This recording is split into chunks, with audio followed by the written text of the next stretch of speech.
नमस्कार, मैं धर्मेंद्र कुमार। प्रगति क्लासेस के YouTube चैनल में सभी का बहुत बहुत स्वागत। बात करेंगे राजनीति विज्ञान संविधान, भारतीय संविधान टेस्ट सीरीज क्रमांक 1। यह टेस्ट सीरीज उच्च माध्यमिक शिक्षक, राजनीति विज्ञान, net, JRF, assistant professor, MP set सभी के लिए प्रासंगिक है और ये पहली टेस्ट सीरीज है। आगामी समय में और भी आएंगी, तो जुड़े रहिएगा। और आज का जो टेस्ट सीरीज है देख लेते हैं। सबसे पहला प्रश्न है, सिक्किम किस संविधान संशोधन द्वारा राज्य बना? ठीक है, तो पहला जो प्रश्न है, सिक्किम किस संविधान संशोधन द्वारा राज्य बना? तो संविधान संशोधन था 36वां संविधान संशोधन था।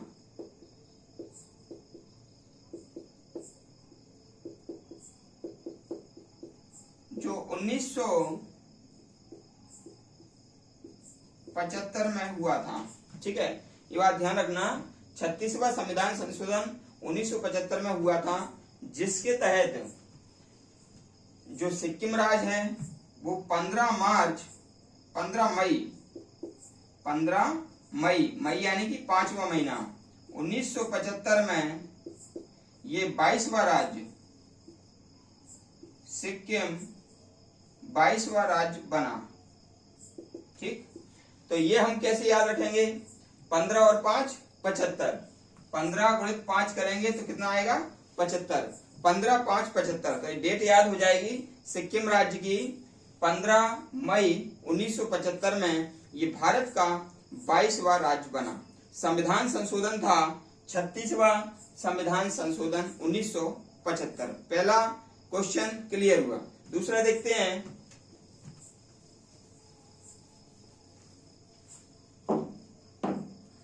दूसरा प्रश्न है, भारतीय संविधान अर्धसंघात्मक है, ये कथन किसका है? देखो, अर्धसंघात्मक उसे कहते हैं जिस संविधान में संघात्मक लक्षण भी हो और जिस संविधान में एकात्मक लक्षण भी हो। तो इस प्रकार का जो संविधान होता है उसको अर्धसंघात्मक कहते हैं और KC वैयर ने इसको अर्धसंघात्मक कहा है। ठीक है, डॉक्टर KC वैयर, ठीक है ना, अर्धसंघात्मक कहा है, यानी कि इसमें एकात्मक लक्षण भी हैं और संघात्मक लक्षण भी हैं। तो दोनों का मिला जुला जो रूप होता है उसको कहते हैं अर्धसंघात्मक। यह प्रश्न 3 नंबर का मध्य प्रदेश PSC मुख्य परीक्षा में आ चुका है, इसलिए ये प्रीलिम्स के लिए भी अति महत्वपूर्ण ये प्रश्न है। तो देख लेते हैं प्रश्न क्रमांक 3। तो प्रश्न क्रमांक 3 है, शिक्षा किस सूची का विषय है? काफी बार ये प्रश्न आ चुका है कि शिक्षा किस सूची का विषय है। तो भैया, शिक्षा जो है ना, पहले राज्य सूची का विषय था।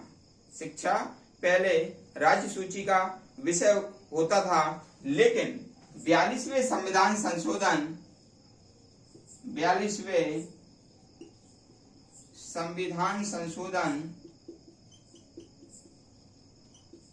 1976 में बदलाव हुआ और राज्य सूची में कुछ विषय आते थे जिनको समवर्ती सूची में कर दिया गया। वो विषय हैं समवर्ती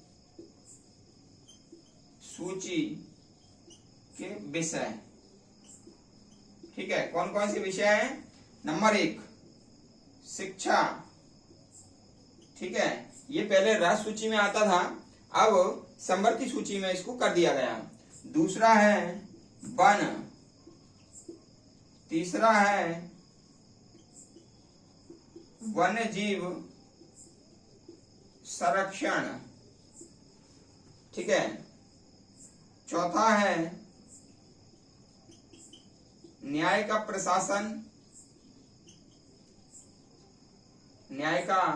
प्रशासन और 5वां है नापतौल, ठीक है। इसके अलावा परिवार नियोजन भी समवर्ती सूची का विषय है, आर्थिक नियोजन भी समवर्ती सूची का विषय है, ठीक है। बहुत सारे जो विषय हैं वो समवर्ती सूची में आ गए हैं। तो इसको कैसे याद रखेंगे, एक प्रश्न आएगा कि 42वां संविधान संशोधन कब हुआ, ठीक है। तो 42वां यानी कि 4 और 2 6, तो ये 76 में हुआ। 42वां संविधान संशोधन 76 में हुआ, तो इसको जोड़ेंगे 4 और 2 6, 76 में। और यदि पूछें कि 44वां संविधान संशोधन कब हुआ, तो 4 और 4 8, यानी कि ये 78 में हुआ, ठीक है। इस प्रकार से ये यूनिट ट्रिक से समझ लेंगे, ठीक है। लेकिन हम यहाँ पर चर्चा करेंगे 42वें संविधान संशोधन की, और इसमें यह भी आएगा कि कौन सा विषय राष्ट्र सूची में था जो कि समवर्ती सूची में कर दिया गया 42वें संविधान संशोधन के द्वारा। तो उसके तहत आपको ये याद करना पड़ेगा, ये वाला, कि भाई शिक्षा आएगी तो लाइफ बन जाएगी, शिक्षा आएगी तो लाइफ बन जाएगी। तो शिक्षा और वन और लाइफ बन जाएगी तो हम बहुत सारे वन्य जीवों का क्या कर पाएंगे, संरक्षण कर पाएंगे। तो वन्य जीव संरक्षण तीसरे नंबर पर आ जाएगा। फिर हम न्याय का प्रशासन लागू कर पाएंगे अगर ये सब हो जाएगा, और हम ढंग से नाप तोल भी कर पाएंगे। तो आपको 5 ये याद हो जाएंगे, 5 विषय जो कि राष्ट्र सूची से समवर्ती सूची में 42वें संविधान संशोधन 1976 में लाए गए।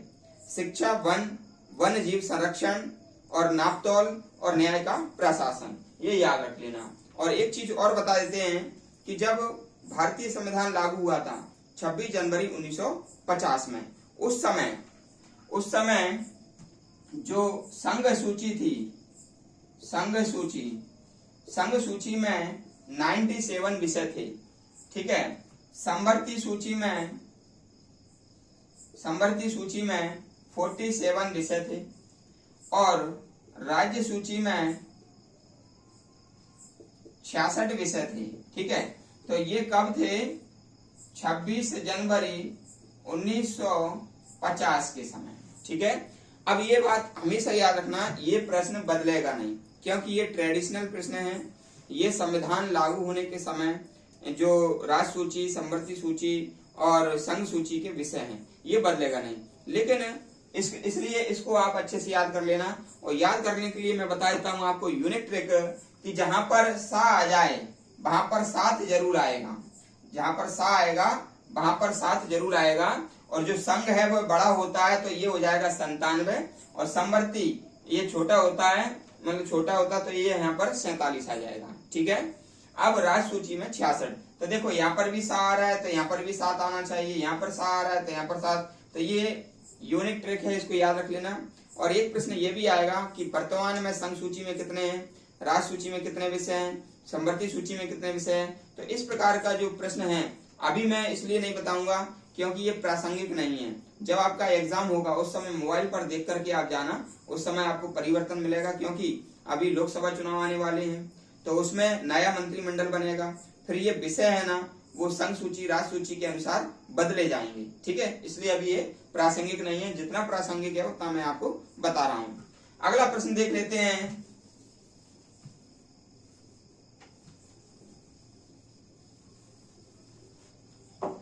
अगला प्रश्न है, मंडल आयोग का गठन किसने किया। तो मंडल जो आयोग है वह मोरारजी देसाई उस समय पीएम थे। मोरारजी देसाई 1979 में पीएम थे, प्रधानमंत्री थे। तो इन्हीं के समय में बीपी सिंह मंडल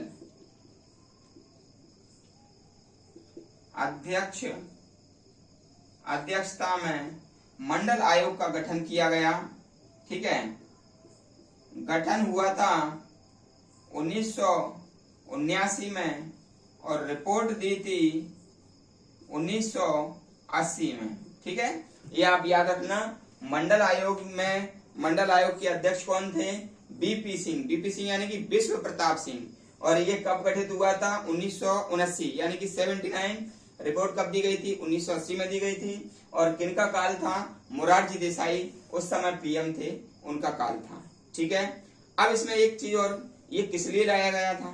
तो भाई भारत में शैक्षिक और सामाजिक स्तर पर पिछड़े वर्गों की पहचान करना। लक्ष्य क्या था? लक्ष्य था कि शैक्षिक प्लस सामाजिक स्तर पर ओबीसी की पहचान करना था। ठीक है, ये आप याद रखना। जनता पार्टी की उस समय सरकार थी। ठीक है, पहली बार भारत में गैर कांग्रेसी सरकार बनी थी 1977 में, और 1977 में बनी थी तो ये जनता पार्टी की सरकार थी। मंडल आयोग बनाया गया था, लेकिन ये सिफारिशें लागू नहीं हो पाई। ठीक है, इसलिए आज ओबीसी की स्थिति जस की तस बनी हुई है। अगली बात करते हैं,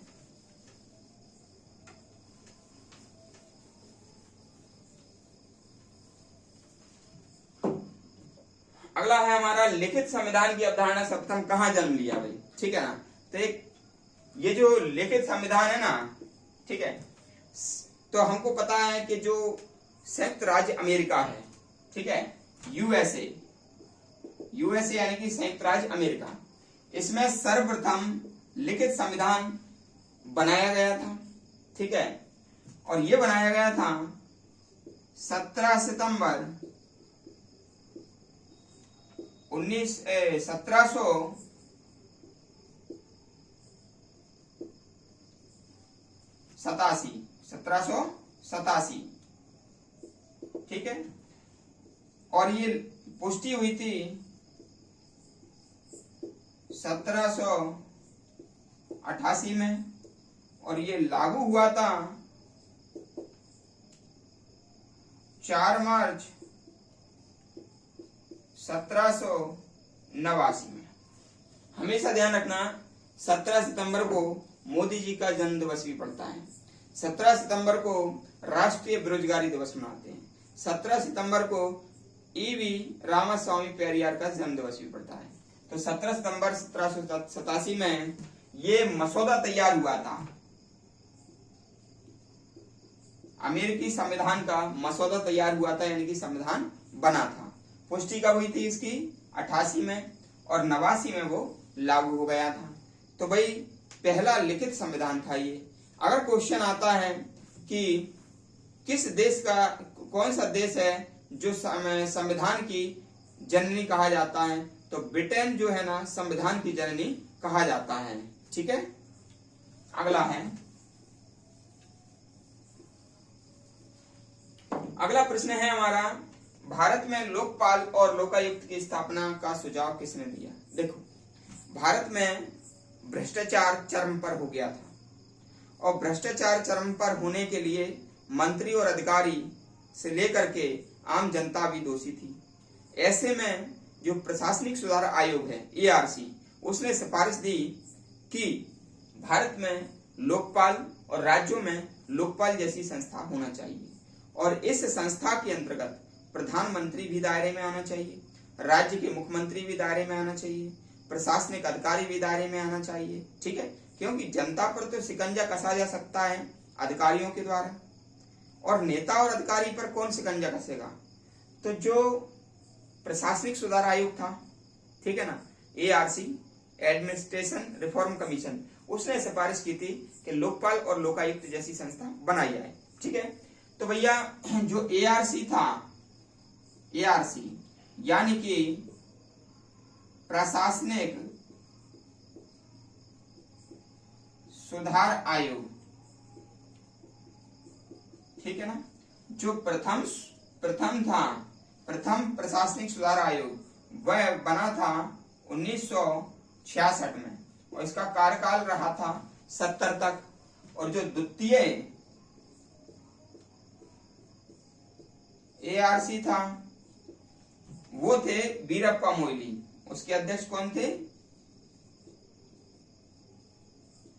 वीरप्पा मोइली थे, और ये 2005 में बना था।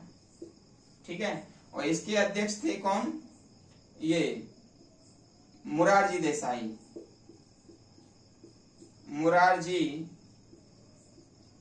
देसाई। ठीक है, याद रख लेना। तो ये जो प्रशासनिक सुधार आयोग है उनने लोकपाल और लोकायुक्त जैसी संस्था के गठन की सिफारिश की थी। ठीक है, इसके अलावा मैं आपको बता देता हूं कि जो संसद में पहला लोकपाल बिल कब पेश किया गया। ठीक है, तो संसद में पहला लोकपाल बिल 1968 19 मई 1968 में पहली बार लोकपाल बिल संसद में पेश किया। ठीक है ना, पेश किया तो लोकसभा ने तो पारित कर दिया था, लेकिन राज्यसभा में यह पारित नहीं हो पाया था। इस समय पीएम इंदिरा गांधी थी, इंदिरा गांधी। ठीक, इस समय पीएम कौन थे? इंदिरा गांधी थी। ठीक है, तो इंदिरा गांधी के काल में ये हुआ था। ये अपना क्वेश्चन क्लियर हुआ। इसके अलावा थोड़ी सी नॉलेज और मैं देता हूं इसमें कि जो लोकपाल बिल है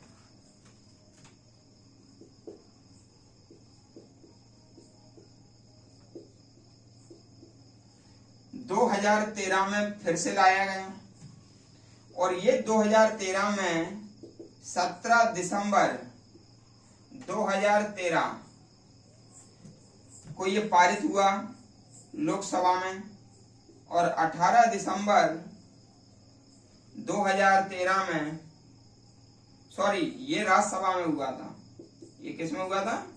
राज्यसभा में। और ये 2013 में यहां पर हुआ लोकसभा में।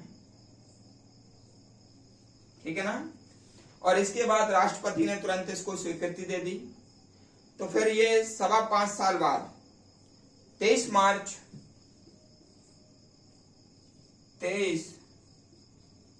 मार्च 2019 को पिनाकी चंद्र घोष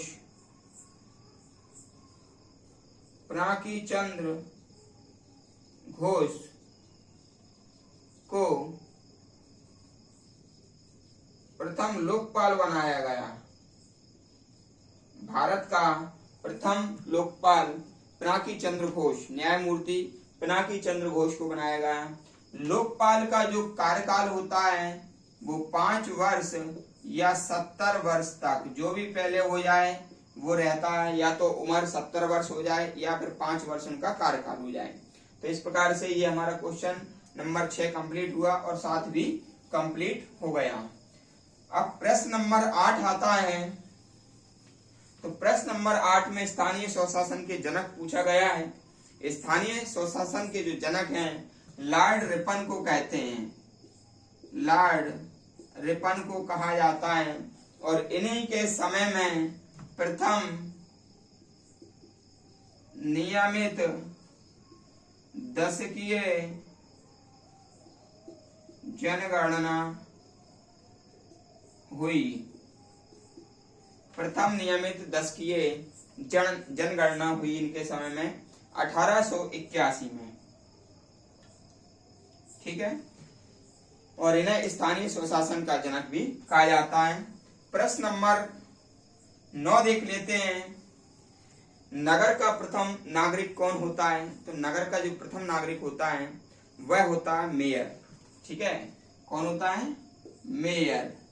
और मेयर को महापौर भी कहा जाता है। मेयर को महापौर भी कहा जाता है। और एक उप महापौर भी होता था जो कि 1999 में इस पद को समाप्त कर दिया गया। भारत का प्रथम नागरिक होता है राष्ट्रपति, नगर का प्रथम नागरिक होता है मेयर। ठीक है, हमारा आखिरी प्रश्न है, भारत में सर्वप्रथम नगर निगम कौन सा था? 1687 की बात है। मद्रास नगर निगम भारत का पहला नगर निगम इसे बनाया गया। ठीक है ना, तो ये हमारी टेस्ट सीरीज थी। काफी महत्वपूर्ण प्रश्न एग्जाम की दृष्टि से इसमें लिए गए हैं। राजनीति विज्ञान जो व्यक्ति तैयारी कर रहे हैं नेट जेआरएफ और सेट, असिस्टेंट प्रोफेसर, राज्य में उच्च माध्यमिक शिक्षक के लिए ये टेस्ट सीरीज उनके लिए काफी महत्वपूर्ण है। इसलिए नियमित रूप से आप जुड़े रहिएगा। टेस्ट सीरीज नियमित आएगी। अभी पहली टेस्ट सीरीज है और अलग से एक अपना फेयर बनाइए, उसको नोट कीजिएगा, क्योंकि YouTube में आप देखते हैं तो उसी में रह जाता है। आप ऑथेंटिक नोट्स बनाएं और ये यूनिक ट्रिक इसमें बताता हूं। सबसे बड़ी बात है कि यूनिक ट्रिक से जो प्रश्न होगा वो काफी लंबे समय तक और स्थायी रूप से आपको याद हो जाएगा। ठीक है, तो वीडियो कैसा लगा आप कमेंट्स करके बताएं। वीडियो को अधिक से अधिक शेयर करें और लाइक करें, और वीडियो देखने के लिए सभी का बहुत बहुत धन्यवाद।